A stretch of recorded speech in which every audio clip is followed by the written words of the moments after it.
தடவை உங்களுக்கு என்ன கலர் லக்கி கலராக இருக்கும்னா, எல்லோ கலர் பயன்படுத்துங்க தனுசு ராசிக்காரர்களுக்கு. அதே மாரி இந்த தடவ கொஞ்சம் நீல கலர் பயன்படுத்துங்க. இது 2மே தனுசு ராசிக்காரர்களுக்கு கொஞ்சம் நல்ல லக்கு கொண்டு வந்து குடுக்கக்கூடிய கலராகத்தான் இருக்கும்.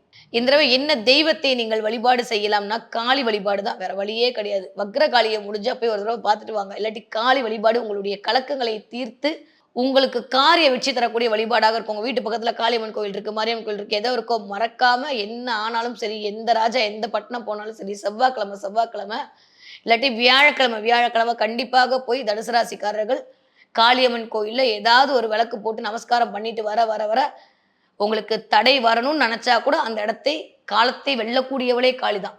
அப்போ உங்களுக்கான காலம் எப்பேற்பட்ட மோசமான காலமா இருந்தாலும் அத அப்படியே தம்சம் பண்ணி, நான் இருக்கேன் என் பிள்ளைக்குன்னு காளி வந்து உங்க முன்னாடி நிப்பா. எல்லாரையும் கலங்க வைப்பா. நீங்க கவலையே பட வேணாம். காளி வழிபாடு உங்களுக்கு மிகப்பெரிய ஏற்றத்தையும், மாற்றத்தையும் தரக்கூடிய வழிபாடாக தனுசு ராசிக்காரர்களுக்கு கண்டிப்பாக மலர காத்திருக்கிறது இந்த 2026வது வருட புத்தாண்டில்.